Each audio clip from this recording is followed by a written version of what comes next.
Hi friends, it's Pastor Angel. I'm so glad that you could join me.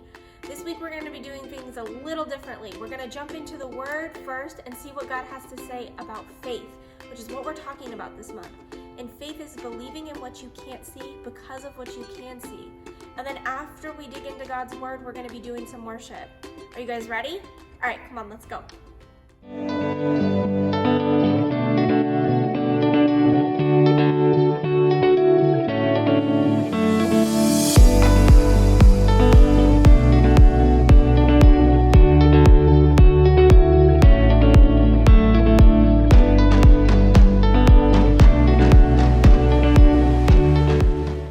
Everybody, Erica here, and welcome back to another week in the STEAM Lab.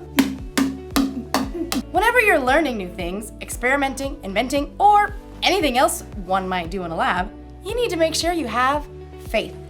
Faith is trusting in what you can't see because of what you can see. And you also have to have something to work with. Today, I asked a few people to let me borrow their glasses for the day. Cheers! Just kidding. Eyeglasses, not water glasses. I see you. Okay, these are reading glasses. They're supposed to help you see things better close up. Let's see. Oh, wow.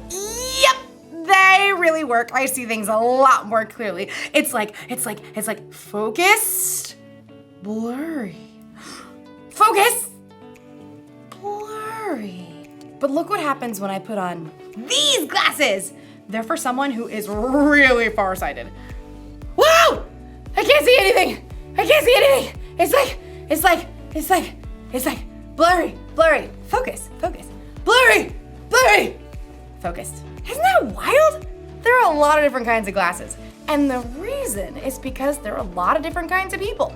Not everyone sees the same way. And today's story is about when a guy named Paul met some people who saw things a little bit differently than he did. Go see for yourself. You see what I did there? Okay. Meanwhile, I've got some more glasses to try on.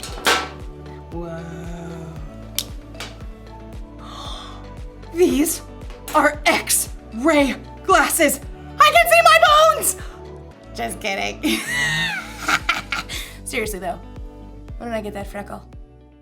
The Bible. It's 66 books of history, stories, letters, and poetry that fit together to form God's one big story.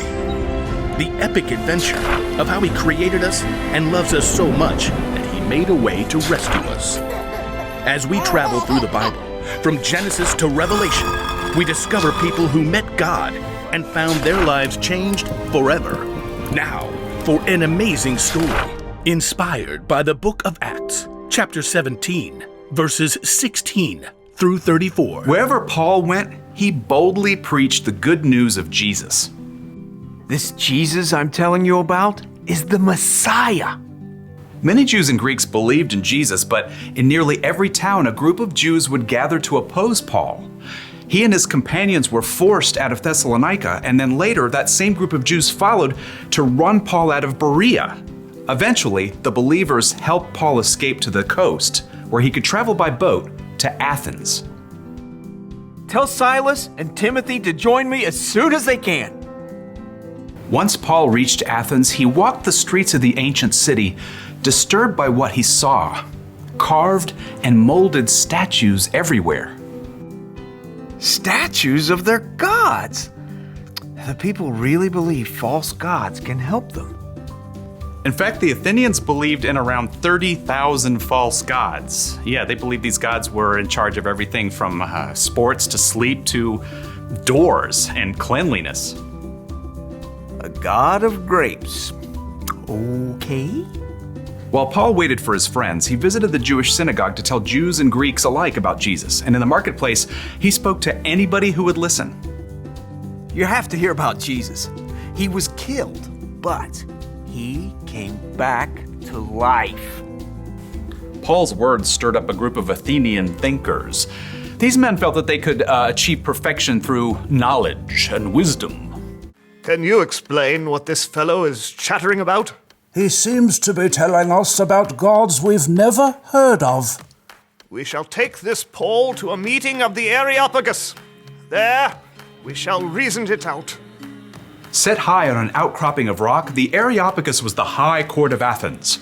And from this viewpoint, Paul could see all of Athens spread out below him. Closer at hand, the gathered Epicureans and Stoics studied Paul.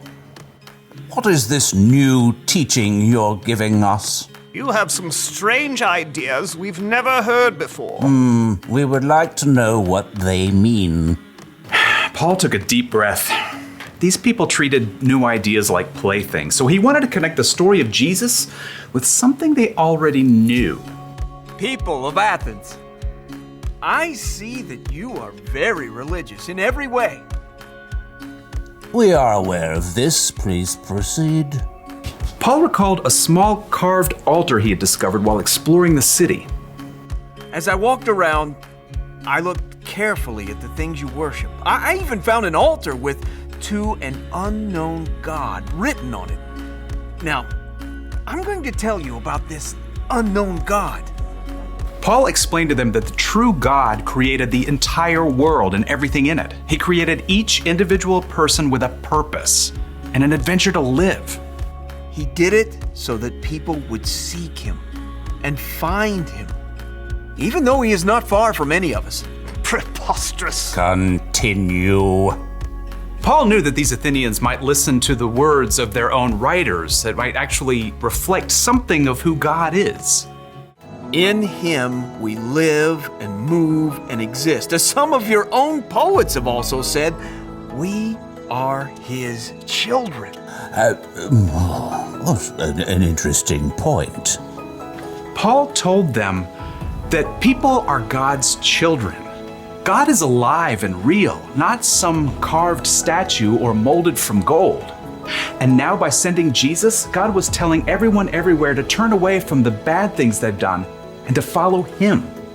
God has proved this to everyone by raising Jesus from the dead. Preposterous. Fascinating. More like fantasy. Get this joker out of here. No. This is new, fresh. We will hear you speak about this again sometime. A man called Dionysius had been among the crowd at the Areopagus. He hurried to catch up as Paul left.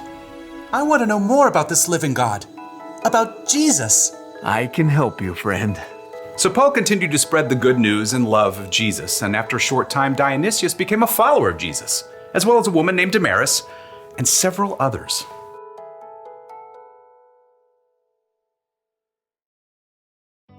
I know it's a banana, but it just looks like a blurry yellow blob.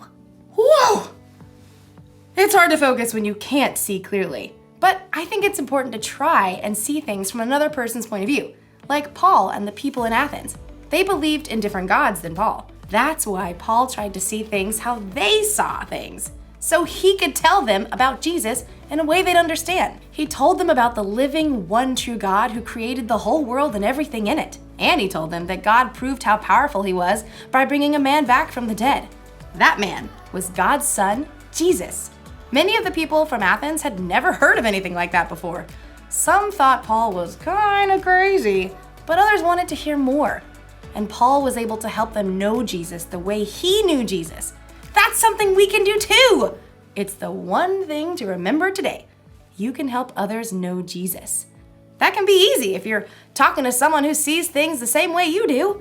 But when someone sees things differently, when they believe differently, or when they've had different experiences than you, it helps to try and see things from their point of view.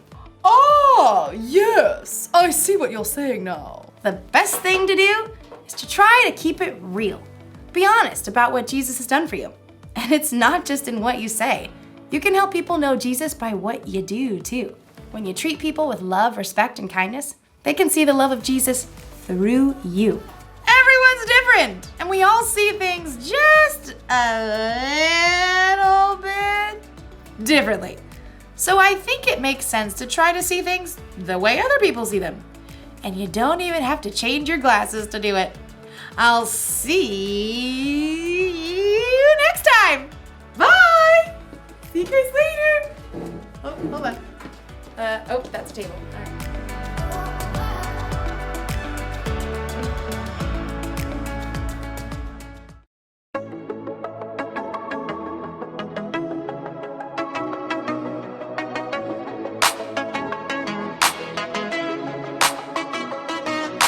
Sometimes the road ahead can be so rough.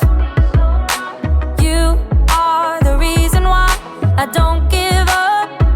'Cause even when it's hard to see, I still believe. So I'm gonna trust your love no matter what. Gonna live my life for you, live my life for you. Whenever I'm walking, talking, and everything I say and do. Gonna live my life for you, live my life for you. Wherever I'm going, you will go with me too. Gonna live my life for you, Gonna live my life for you, Sometimes the road ahead can be so rough. You are the reason why I don't give up. 'Cause even when it's hard to see, I still believe. So I'm gonna trust your love no matter what. Gonna live my life for you, live my life for you. Whenever I'm walking, talking, and everything I say and do. Gonna live my life for you, live my life for you. Wherever I'm going, you will go with me too. Gonna live my life for you, Gonna live my life for you,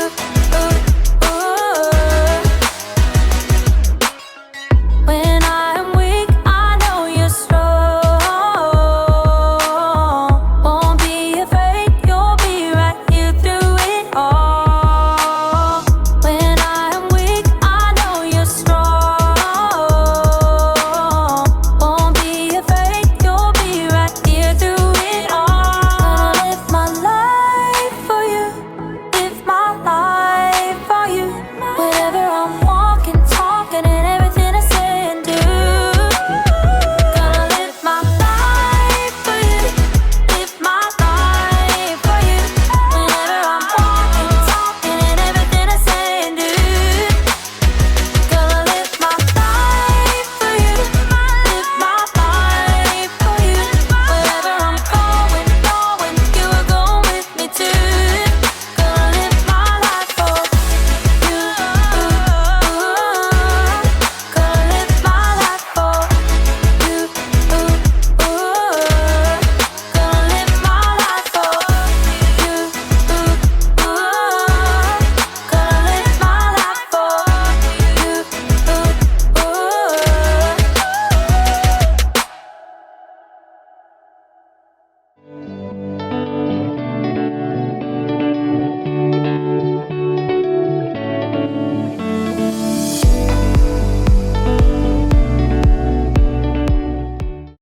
What a great time of worship and getting into the Word. We learned about Paul and how he told people in Athens about Jesus, and how when he told them who Jesus was, some of them believed. And our thing to remember this week out of everything is that you can help others know Jesus. It's so important that you guys know that you can help other people know who Jesus is. We can do that by the way that we act, by the way that we treat other people, by our love for one another. We can also do that by telling people who Jesus is. It's so important that you know that you can help others know Jesus. So are you guys ready for our memory verse? All right, give me a thumbs up if you're ready. All right, I'm gonna do it slow first, and then we're gonna do it all together, okay? Our memory verse is, "For it is by grace that you have been saved, and this is not from yourselves, it is the gift of God." Ephesians 2:8. All right, so we're gonna do it all together. Are you guys ready? All right, 1, 2, 3. For it is by grace that you have been saved, and this is not from yourselves, is the gift of God. Ephesians 2:8. All right, one more time, really, really loud, okay? 1, 2, 3. For it is by grace that you have been saved, and this is not from yourselves, it is the gift of God. Ephesians 2:8. Awesome job, guys. All right. Thank you so much for joining me. I love you and I miss you, and we'll see you next time. Bye.